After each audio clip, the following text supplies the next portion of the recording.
আজকে যে টপিক এবং মানুষটা নিয়ে আমি কথা বলবো, এই টপিক এবং এই মানুষটা নিয়ে আমি আর জীবনে কখনোই কথা বলতে চাই না। এবং আমি আপনাদেরকে সবসময় অনুরোধ করব, সবিনয় অনুরোধ করব, আপনারাও কখনো তার ব্যাপারে আমাকে কখনো কোনো প্রশ্ন করবেন না বা তার ব্যাপারে কিছু জিজ্ঞেস করবেন না।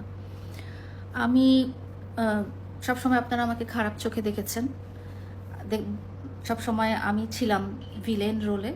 আমি একটা কথা বলে দিই, একজন অ্যাডাল্ট মানুষকে জোর করে কারো বাসায় এনে রাখা যায় না। একটা অ্যাডাল্ট মানুষকে জোর করে কোনো সম্পর্কে নিয়ে যাওয়া যায় না। সে একজন অ্যাডাল্ট মানুষ, সে নিজে ইনকাম করে, তার ব্যবসা আছে, তার ফ্যামিলি সে পালন করে। তো আমি যেটা বলতে চাই সেটা হচ্ছে যে আমাকে খুব খারাপ বানানো হয়েছে, সবসময় হচ্ছে এবং ফিউচারেও হবে। কারণ কি জানেন? কারণ হচ্ছে কোনো ভালো ব্যাপার না। কারণ হচ্ছে আমি তাকে নেশা করতে মানা করি, আমি তাকে মদ খেতে মানা করি, আমি তাকে মেয়েদেরকে নিয়ে নষ্টামি করতে মানা করি। এই 3টা কারণে কিন্তু 2023 সালে আমার উপরে অ্যাটাক হয়েছিল, আমাকে চেষ্টা করা হয়েছিল।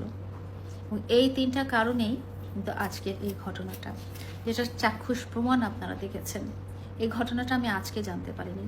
তার খুব কাছের মানুষ তারা আমাকে গত শুক্রবার ভিডিও সহ প্রমাণ দিয়েছে। কারণ আমি তাকে অন্ধের মতো ভালোবাসি, অন্ধের মতো বিশ্বাস করতাম এবং অন্ধের মতো সে আমাকে যা বুঝাতো, সে আমাকে বলতো যদি এটা ডান দিক, আমি বলতাম এটা ডান দিক। সে যদি বলতো এটা বাম দিক, আমি বলতাম এটা বাম দিক। তার কাছে আল্লাহ তাআলা, আমার কাছে আল্লাহ তাআলার পরেই আমি তাকে বিশ্বাস করতাম।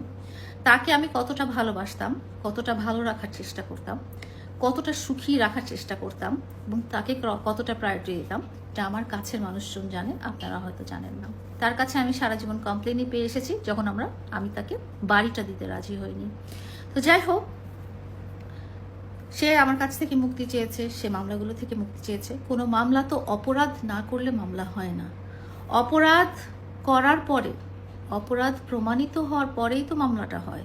এবং তার ক্ষেত্রে সবগুলো মামলাতে অপরাধ প্রমাণিত হয়ে বিচার কার্য পরিচালনা করার নির্দেশনা আদালত দিয়েছেন। এখানে আমি কেন? আইন সবার জন্য সমান, এখানে তার জন্যও সমান হবে, আমার জন্যও সমান হবে। এবং তার অপরাধগুলো কি? তার অপরাধগুলো ফিজিক্যাল অ্যাসল্ট, তার অপরাধগুলো হচ্ছে নারী রিলেটেড, মাদক রিলেটেড। কোনো তো ভালো কাজের জন্য আমি তাকে তো কখনো বাধা দিইনি। সে একটা ভালো ভিডিও করবে, সে একটা ভালো মিউজিক ভিডিও করবে, সে একটা সিনেমা করবে, বা সে একটা বাড়ি বানাবে, সে একটা গাড়ি কিনবে। কোনোদিন কি দেখেছেন যে আমি তাকে সেসব কাজে বাধা দিয়েছি? বরং আমি তাকে উৎসাহ দিয়েছি। মাত্র 2 দিন আগে কিন্তু আমরা একটা প্রেস কনফারেন্স করলাম, যেখানে আমি বলেছি, নিজে বলেছি যে মামুন, তুমি যখন বিয়ে করবে তোমার সব কিছু আমি করে দিব। বিয়ে একটা পবিত্র জিনিস, বিয়ে আল্লাহ তাআলা দেওয়া বিধান। তুমি যখন বৈধ স্ত্রী গ্রহণ করবে তখন সব জিনিস আমি তোমাকে করে দিব। কেন বলেছি? কারণ আমি চেয়েছি, মামুন সবসময় চেয়েছি, সে যেন ভালো ভালো পথে চলে, সে যেন সুন্দর পথে চলে, সে যেন সুস্থ পথে চলে, সে যেন আল্লাহর দেওয়া বিধান পথে চলে। সে দুপুরবেলা জুম্মার নামাজ পড়ে তারপরে যদি ফেরার পথে গাঁজা খেতে খেতে লাইফ করে, সেটা তো বিধানের পথে হলো না। এবং তার সাথে আমার কনফ্লিক্ট শুধু এই ব্যাপারগুলোতেই। এবং আপনাদেরকে আমি প্রমিস করেছিলাম যে কোনো ব্যক্তিগত ব্যাপার আমরা আর আপনাদের সামনে আনবো না, শুধু আমাদের কন্টেন্ট দেখবেন, আমাদের ভিডিও দেখবেন। কিন্তু আজকে যেটা করলো সেটা হচ্ছে অনাকাঙ্ক্ষিতভাবে, আমি খুব প্রাইভেট মোমেন্টে আমার বেডরুমের ভিতরে শুয়েছিলাম, সে আমার বাসায় অনুপ্রবেশ করে সে 4-5টা লাইভ তার পেজ থেকে করে ফেললো। এবং অদ্ভুত, একটা মানুষকে তো আমি বাইক দিয়ে জোর করে আমার বাসায় নিয়ে আসতে পারবো না, এটা তো খুব সাধারণ কথা। আর তাকে আমি লোভ দেখাবো কি? তার সাথে আমার কথা হয়েছে যে সে জানিয়েছে যে তার, আমি যে শর্তগুলো দিয়েছি, সে তার অপরাধ স্বীকার করে নিবে এবং সে সেই অপরাধগুলো আর কখনোই করবে না। কিন্তু দেখা গেছে গত 10 দিনে সে সেই অপরাধগুলো বারবার করছে। আমি তাকে বলেছি, তুমি যদি এরকমই করতে চাও, তুমি যদি জীবনটাকে দোজখী বানায় নিতে চাও, তুমি যদি জীবনটাকে জাহান্নামী বানায় নিতে চাও, তাহলে মামলা উঠবে কিভাবে? তোমার সাথে আমার শর্ত ছিল, তুমি অপরাধ স্বীকার করে নিবে। 2 নম্বর, তুমি সেই অপরাধ আমি ছাড়া অন্য কোনো মেয়ের সাথে করবে না। কিন্তু দেখা গেছে যে অন্য একটা মেয়ে না, একসাথে 4-5টা মেয়ের সাথে সে সেম অপরাধ করে বেড়াচ্ছে। এবং সবগুলোর প্রমাণ সহ আমি আপনাদেরকে দিয়েছি, একটাও এডিটেড না, একটাও এআই এআই দিয়ে ক্রিয়েট করা না। এবং সে কি করছে জানেন, সে আমার সাথে এআই দিয়ে এডিট করে একজন ডিবি প্রধানের ছবি লাগিয়ে জানিয়েছে আমি নাকি মেয়েদের সাপ্লাই দিতাম। আমার ব্যাকগ্রাউন্ড সম্পর্কে কি ওকে নতুন করে বলতে হবে? আমি টিকটকার না, আমি বস্তি থেকে উঠে আসিনি। দুর্ভাগ্যক্রমে বস্তির একটা ছেলে আমার মায়া, আমার ভালোবাসা, অ্যাটেনশন নিতে পেরেছিল বলে আজকে আমি তাকে ভালো রাখার চেষ্টা করেছিলাম। এবং সে সবসময় বলেছিল যে লায়লা আমাকে মুক্তি দাও, লায়লা আমাকে মুক্তি দাও, আমাকে মামলা থেকে মুক্তি দাও। আমি সেই মামলা, আমার সাথে এত বড় অপরাধ করার পরও আমি সেই মামলা থেকে মুক্তি দিয়েছি। আমি আজকে একটা সত্যি কথা বলি, সে আমার পেটে লাথি মেরে আমার বাচ্চা অ্যাবর্শন করে দিয়েছে। কই, আমি তো সেটার এগেনস্টে কিছু নেই নাই। সে আমার কাছ থেকে টাকা নিয়েছে।